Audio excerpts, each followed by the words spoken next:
Sabboontuu Dambidolloo yookiin immoo haadha kooftoobiin miidiyaarraa eega dhabamtee guyyaa 5 keessatti immoo jaalattoonni ishee sabboontuun eessa deemtee maal taatee maaltu ishee muudatee viidiyoo gad lakkisaa hin jirtu maal taateettanii baay'een keessanii dhiphachaa jirtu. Dhugaadha, baay'ee nama dhiphisaa.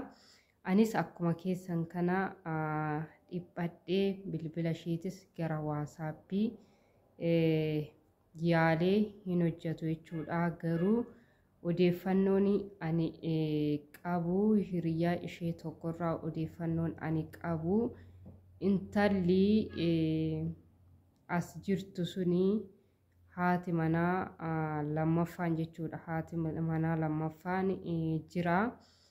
Faayyoo kan jedhamtu san hin beektu mitiire? Faayyoo kan jedhamtu suni gaa'ila koo diigdee jetteeti kan isheen himata irratti bante jechuudha. Asirratti illee dubbachuu hin fedhu. Maaliif jennaani sabboontuu Dambidolloo xilaata baay'ee qabdii. Xilaatni ishee akka itti gammadu ta'a. Sinii galee viidiyoo kana hin dhaggeeffatu waan ta'eef itti gammadu jechuudha. Kanaaf asirratti hin dubbannu. Guyyaa muraasan booda hin dhufti. Abdiidhaan eeggadhaa isiniin jedhaa. Faayyoo silaa adabadhuu taa'e jennaan diddee sumatu dhaqee itti wattafamee jiraatti.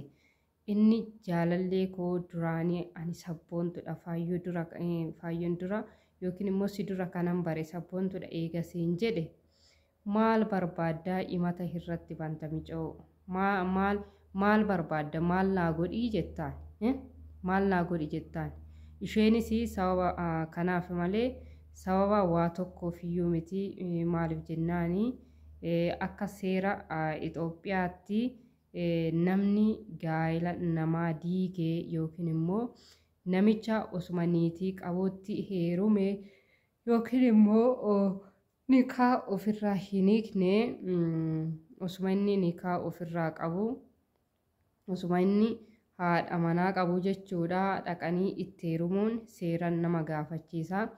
Akkasumas immoo shamaras taatee dhaqxee itti heerumnaa si gaafachiisa. Dhiiras ta'ee dhaqee fuunanii hin gaafatama jechuudha. Kun seera haaraa abbichuun bara 2018 kana raggaasiseedha. Maarree kanumaan wal qabateeti ka'a. Intalli goggogduun nama hin fakkaanne sun jechuudha. Himata irratti bante. Himanni isheetis maal jedha? Ani osoon gaa'ila qabu gaa'ila koo diigdee abbaa manaa koo narraa fudhattee kanaaf itti anaaf haa gaafatamtu, anaaf haa qabamtu iddoo jirtutti jetteeti kan isheen himata irratti bante jechuudha. Asis achis yoomiyyuu siif hin milkaa'u jechuudha. Indoomsitu jireenya isaanii diige malee sabboontu Wallagga Lixaa dhuftee wanna jireenya kee diigde hin qabdu siin jedha. Yaa intala nana sirritti taragaaggayitii wanta hundayyuu sirritti gadi bu'itii sakattayitii madaali. Waan tokko himata namatti irratti banuudhaan dura ani eenyudha, ani hojii sirriin hojjadhee, ani wanta gaariin hojjadhee, deemsi koo sirriidhaayi, dursa jiraa fudhachuun kooyi sirrii turee jettee maaf of sakatta'uu dadhabde? Eega isaan jireenyi gargar isaan baasee ishee Saawudii geessee jira immoo Itoophiyaatti hambisateeti. Maaltu himata irratti banisiin jedhe?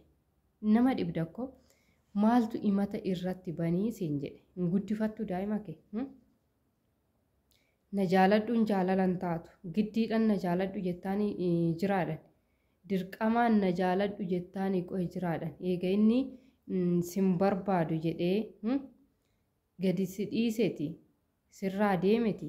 Atiyyuu jetteerta inni takka Sululta bulaa, takka Finfinnee deemaa, takka Asallaa deemaa, takka Wallagga deemee bulaa. Yoo xiqquma walitti mufanne ana bira hin taa'uu jettee dubbatteerta. Kanaaf jennaani kana jechuun situ jiraa jaalate malee jiraani si waliin jiraachaa hin jiru jechuudha. Qaama isaatu si waliin jiraachaa jira malee keessi isaa yookiin immoo lapheessaa si waliin jiraachaa hin jiru. Kanaaf maaliif hin dhiisne ati? Amma himata irratti bantu sanii teessee maaliif daa'ima kee hin guddifanne? Maal godhi jettee himata irratti banta bijoo? Kanaaf jennaan obboloota koo hundi keessaniyyuu du'aayii godhaanidha. Amantaa qabdanii kadhannaa godhaafi jechuudha. Sabboontuu Dambidoollotii fi maaliif jennaan imaammanni amma bahee seerri amma bahee kuni baay'ee ulfaata.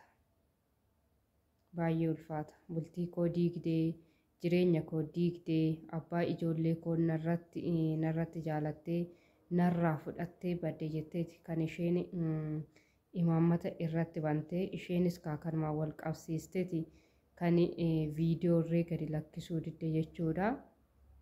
Viidiyoo gadi lakkisuu dhiiste maaliif jennaan viidiyoon kun gaafa gadi lakkifamu wanta isheen hojjettu lookeeshinii isheen hojjettu mul'isa waan ta'eef kanaaf jetteeti kan isheen viidiyoo gadi lakkisuu didde malee waa biraatiif miti. Kanaaf sabboontuu Dambidoolloo abshir si waliin jiraan yoomiyyuu kan keeti namni sirraa fudhatus hin jiru.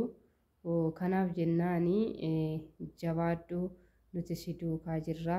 Tun immoo intalli akkanumaan funfun jettee furux of gooti malee eessayyuu hin geessu. Kan ishii yaadde kuni yoomiyyuu hin tasaakka'uuf jechuudha. Yoomiyyuu hin tasaakka'uuf. Kanaaf jennaan yaa sabboontuu abshiree si waliin jirra.